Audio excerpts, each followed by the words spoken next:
During the course of this semester, these Columbia MBA students are going to learn the hard way what it takes to be a good investor. There comes a time when you're not going to spend any more money on gambling is what I'm getting at. Where are we in that cycle? Well, I think... Is that peaked, or is that still growing rapidly? I don't think it's peaked, and I think what you're seeing... I don't know what you think. No, but I'm going to tell you why. In Las Vegas, for example... You're not going to tell me what you think. You're going to tell me what you know? I'm going to tell you exactly what I know right now. As a beginning investor, the first skill you need to master is to know that it's not easy making money, and it's dangerous. And what we're trying to teach our students is to know everything before you do anything. The biggest person in this business is DeVry, and they report, and you don't even, A, know that they report. You want us to buy the stock? Unacceptable. Based on what you say? Unacceptable. It just ain't easy getting rich. I'm Jim Rogers, and this is The Art of Investing.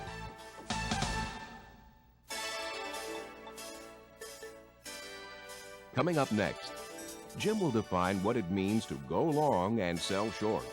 Jim will also tell you how he identifies investment opportunities. Stay with us. We'll be right back.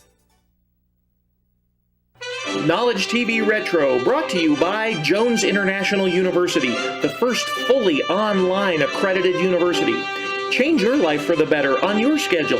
8-week classes begin next month. Visit jiu.edu to find out more. This television program is based on an advanced securities analysis class taught by Jim Rogers at Columbia University in New York City. The information contained in this program is for educational purposes only. While you, the viewer, will hear many stock recommendations throughout this program, these recommendations are made by students of this class who are just learning how to analyze securities. We invite you to share in their learning experience. However, we caution you not to follow these or any other stock tips until you have personally investigated the recommendation at length. As Jim Rogers likes to say, don't make any investment unless you know a lot about it, unless you know so much about it that you know you're right and that it's so right, and it's just like money lying in the corner. Well, all you have to do is go over there and pick it up because you've done so much work and you understand it so well that you know you're right. While the techniques taught by Jim Rogers have proven successful for others, there are no guarantees. Therefore, Jim Rogers, the students, Columbia University, and the producers and distributors of this program cannot be held liable for any success or failure you, the viewer, experience as a result of using these techniques. If you decide to practice the skills taught in this program, you do so at your own risk.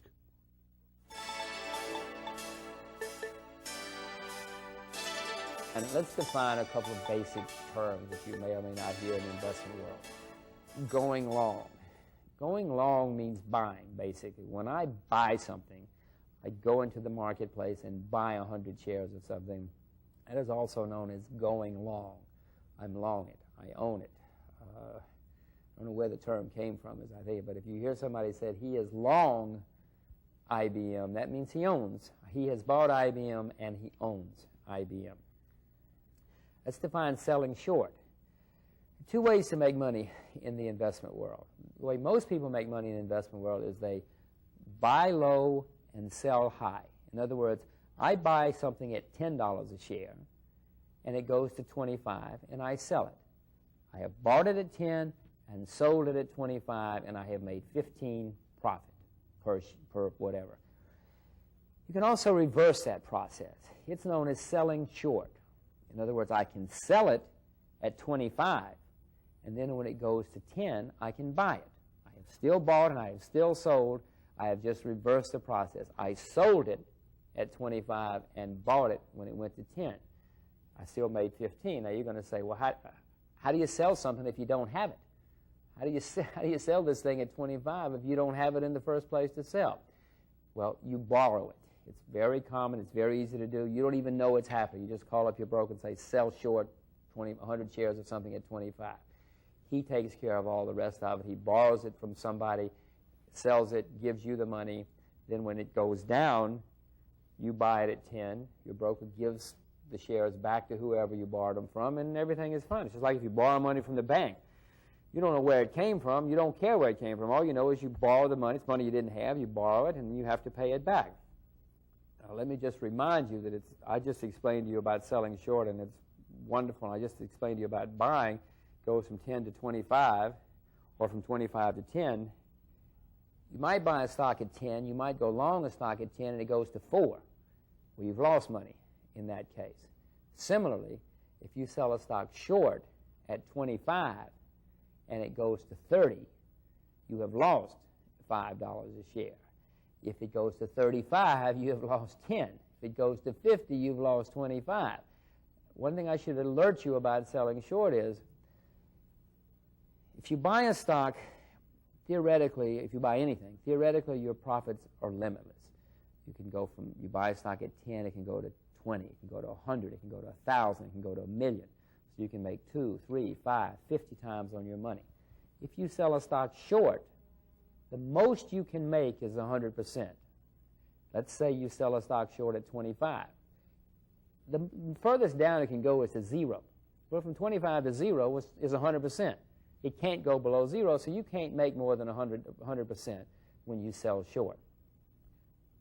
On the other side, if you sell a stock short at 25, sell anything short, your losses can be unlimited. Stop to think about it. If the stock goes to 50, you've lost 100%. But it can go to 75, you've lost 200%. If it goes to 100, you lost 400%.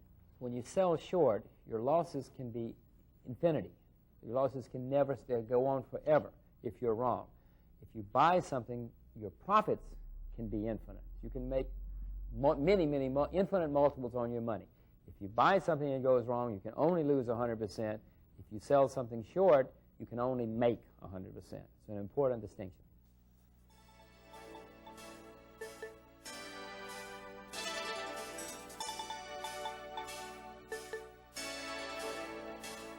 Okay, now, let's go into the kinds of things we're looking for if we want to make money. And essentially, there are 4 different areas that I found over the years where I look for ways to make money in financial markets. The first one is a disaster. I'm always quite keen when I read the New York Times or the press and I see about a disaster.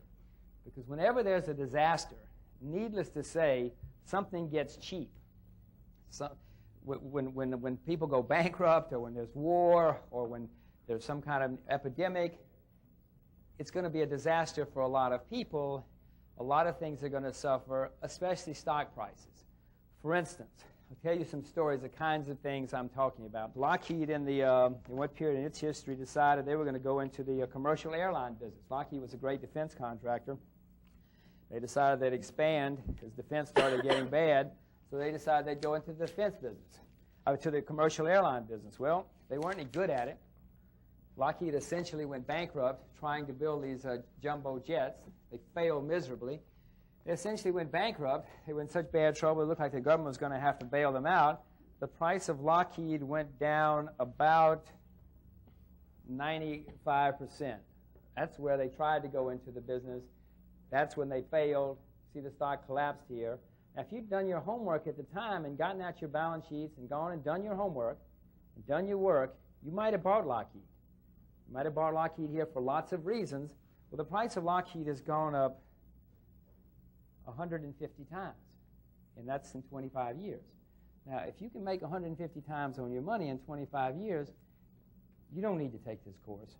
Don't listen to anything I say to you. Just do it. Just get out there and do it. In fact, call me.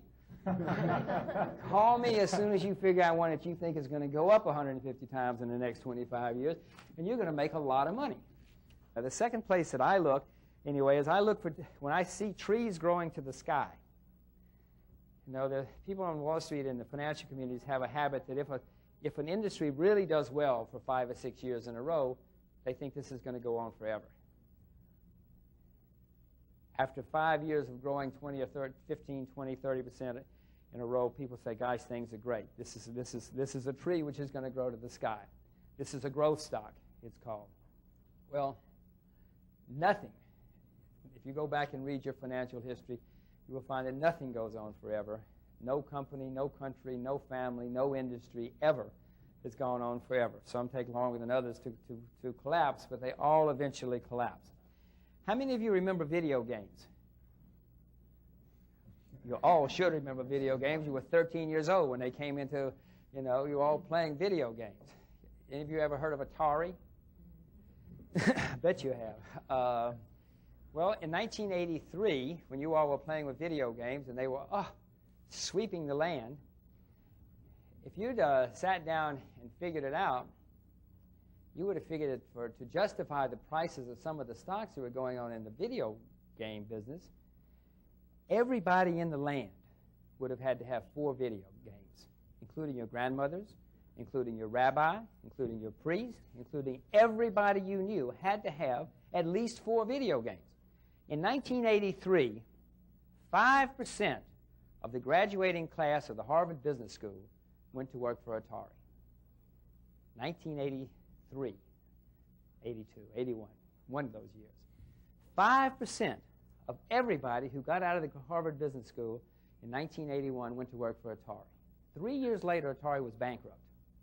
Bankrupt. You know, so don't believe just because everybody says something is perfect, especially if business school students say it, don't believe that it's going to go on forever. Stay tuned. Jim concludes his discussion on identifying investment opportunities after these messages.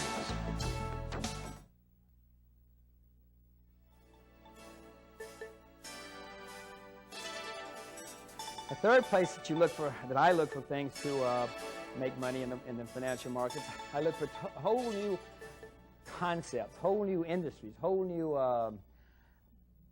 areas. When I was growing up as a kid, my parents sent me to a nursery school. A nursery school was just a lady down on the corner who would take in people during the day while everybody else, I don't know what the parents did during the day, but my father went to work. I don't know what my mother was doing.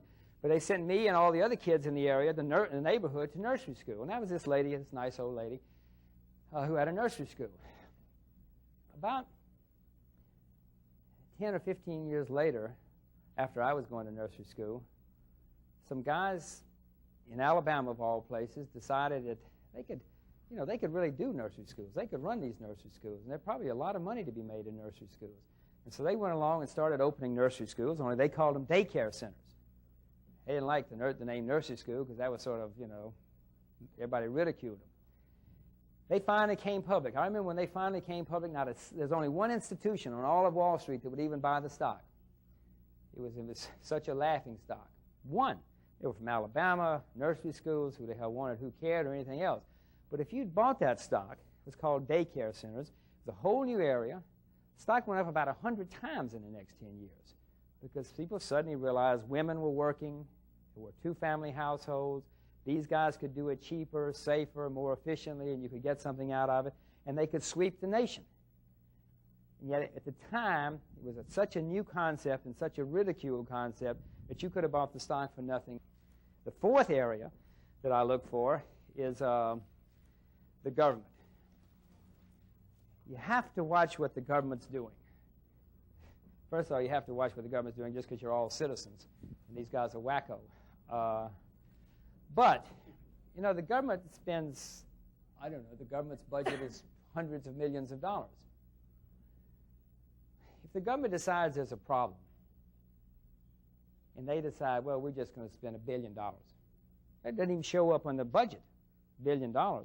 Nobody even notices. But if it's a new industry, if you happen to see that the government has suddenly decided to throw $1 billion at some little industry, and you're a company, and you only get 5% of that, who can tell me what 5% of $1 billion is? Go ahead, Lawrence. 50 million. Lawrence says 50 million. Anybody disagree with him? Anybody agree? How many agree with him? How many disagree with him? You agree or you agree? 50 million is the right answer. Well done. Well, very well done. You done on a calculator? You do it in your head. So if the government decides, and you only get 5% of the business and $1 billion, if the government doesn't even know they're spending, you're going to make a lot of money, a huge amount of money. I told you about Lockheed. Remember Lockheed back in 1974? The stock went down 95% or something?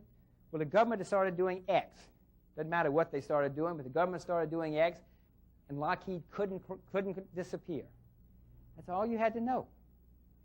Get on your airplane and fly out to Lockheed, fly down to the Pentagon and see if this was really happening, and you might have bought Lockheed, and you would have made a vast amount of money just watching these guys down in Washington.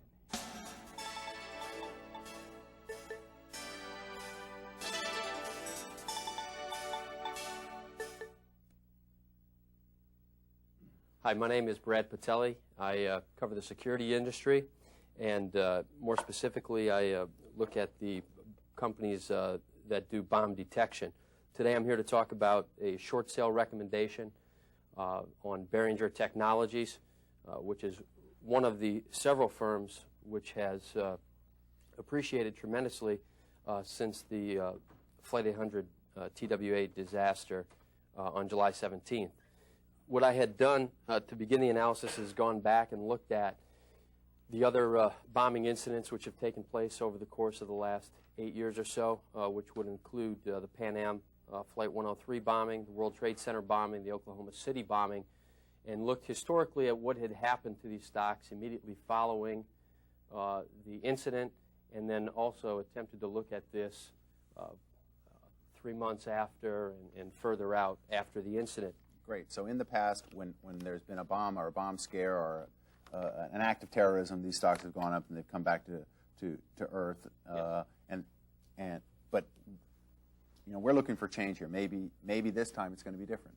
Maybe this time the sales of this company are actually going to come through. Right. Extremely important. Maybe there's a whole new industry now. You know, if everybody keeps dropping bombs, there was no bomb detection industry 5 years ago, 20 years ago. I found that out, yes. And now that people are blowing up things all over the world. Now listen to John's point, because it's extremely important. Maybe we are the first ones to find, or among the first to find, a brand new industry. Think of how many people in the Middle East could use bomb detectors. Think of how many people in Europe could use bomb detectors. Yes. Why don't we buy this stuff? Let me call my broker.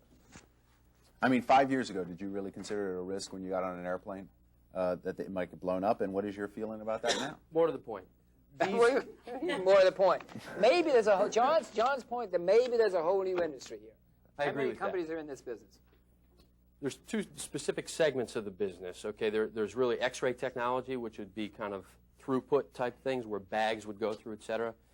There are 1, 2, 3, 4 players in that industry. And then there are about... What are their names? EG&G, ITI, InVision, and Vivid. So one of those companies is a big company, but the other three are obscure companies. Yeah, actually, a few of them are foreign. And actually, I didn't mention Plastech, which is a UK company, and CPAD, which is a Canadian company. What this company does is they have a device which measures trace elements of narcotics and explosives. Does it work? The company says it works, okay? The FAA tests these things. Does it work? You are my analyst here. Does it work or not? Well, How would you figure out if it works? the FAA tests these things. Right. And The FAA certifies them. There's one company that they have certified their technology. Who is that? InVision. That's not this company. It's not this company. have they failed to certify this company? They have not failed to certify the company. So maybe is this company down there being tested at the FAA? They have a product down there being tested right now. Okay. But they have done that in the past. And they were rejected in the past. That's right. Okay. And what is different? What does the company say? Do they say, well, this time we got it right? Has the company demonstrated in their own headquarters that they have it right? Why don't you go down to where's the company located? It's in New Jersey. Why don't you go over there and say, listen, guys, let's put a bomb in a suitcase And show me that this thing works. to show me that it works. It's a very simple thing to do. Yeah, no, I fully intend to do that. All right. Well, let's Put your Well, own I bomb in a hadn't thought about the suitcase bomb thing, but yeah, Okay. We need to know, does it work? absolutely. Because if it doesn't work, then this might be a fantastic short. So far, there's only one company. Is that company public? Yes, it is. It's Is it up 300% since Is the it cheap? disaster. Is it cheap? What would be cheap? What are its sales? What is the stock price? Let's start with that. Yeah. I don't. Stock price is 30. 30. 25. How many shares are there? Don't know. I don't. I did not do my. The comps only on person that. who's been certified is public and trades, and you don't. Have you done a spreadsheet on this company? No, that's the problem.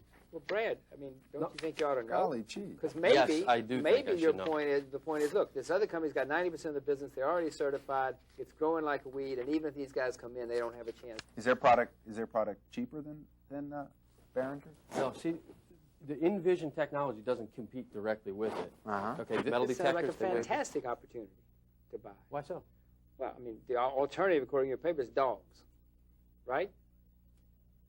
I didn't understand that. The alternative is dogs. Dogs? Dogs, you know. Dogs, they go around and Dogs, sniff. canines. Yeah. I thought you were saying that the alternative is a stock's a dog, and I'm like, that's what I'm trying to tell you. Yes, dogs, All right, what is canines. the present technology for figuring out bombs? What is the present technology for finding bombs and narcotics anywhere in the world? Dogs are the Dogs. best technology. All right, dogs is the current technology, That's right? right. Okay, dogs you But have there's to a guy feed. that has rats, and I think that's in the paper. Okay, but The dogs. FAA funded part of his project. I understand, it's not a but joke. dogs you have to feed, right? Yeah, there's a tremendous amount of work. You've got to feed dogs. You've got to have a handler for a dog. A man's got to walk around. This is a 50-pound thing which sits right there, Right. and you put a wand on. Which would you rather use? Which is more cost-effective, the dogs or this? The wand is more cost-effective, believe it or not. Well, if we knew whether it worked, I know I believe it. That's what I'm saying. Yeah. It's massive, a massive No, I think that's technological. counterintuitive, though. You would think a dog, No, get him at the pound. no, I know you got to feed the dog. You got to feed the dog every day. You got to have a handler. That's The right. dog takes up a lot of room. You got to give the dog a bath. That's right, you do. You can't have dirty dogs walking And they're around the obvious. airport. This is the other problem with them. They're obvious. Everybody sees the dog. They know what he's doing. Right. So- But soon everybody will know what the 50-pound one is. But we're either on the beginning of something really big or a great short, one of the two. So somebody's either a fraud or not. And all I need to know is, does it work? Who else makes it? What? Just tell me if it works. Tell me what the market's going to be. Tell me the price of the stock, and tell me what the competitive situation is. And chances are you've got a great idea here. You can either buy this stock or it's a great short. But unfortunately, at the moment, I can't tell which. When we return, Jim Rogers will have some final comments on investing. Stay with us. Knowledge TV Retro, brought to you by Jones International University, the first fully online accredited university. Change your life for the better on your schedule. 8-week classes begin next month. Visit jiu.edu to find out more.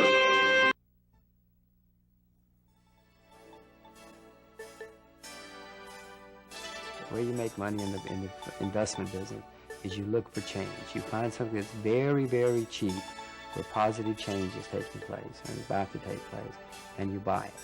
Or you find something that's very, very, very expensive, where negative change is in the process of occurring, and you sell it short. The change is the single most important thing. Look for change, figure it out before everybody else does, and you will make a lot of money in the investment business. Coming up on the next edition of Art of Investing. Now, in order to identify change and understand change and find investment, you've got to understand the numbers. If you don't understand the numbers, you should not be in the investment business. I wish you were easy. I wish there were a pill you could take. I wish you could just do it on gut or feel, but you've got to understand the numbers. It just ain't easy getting rich.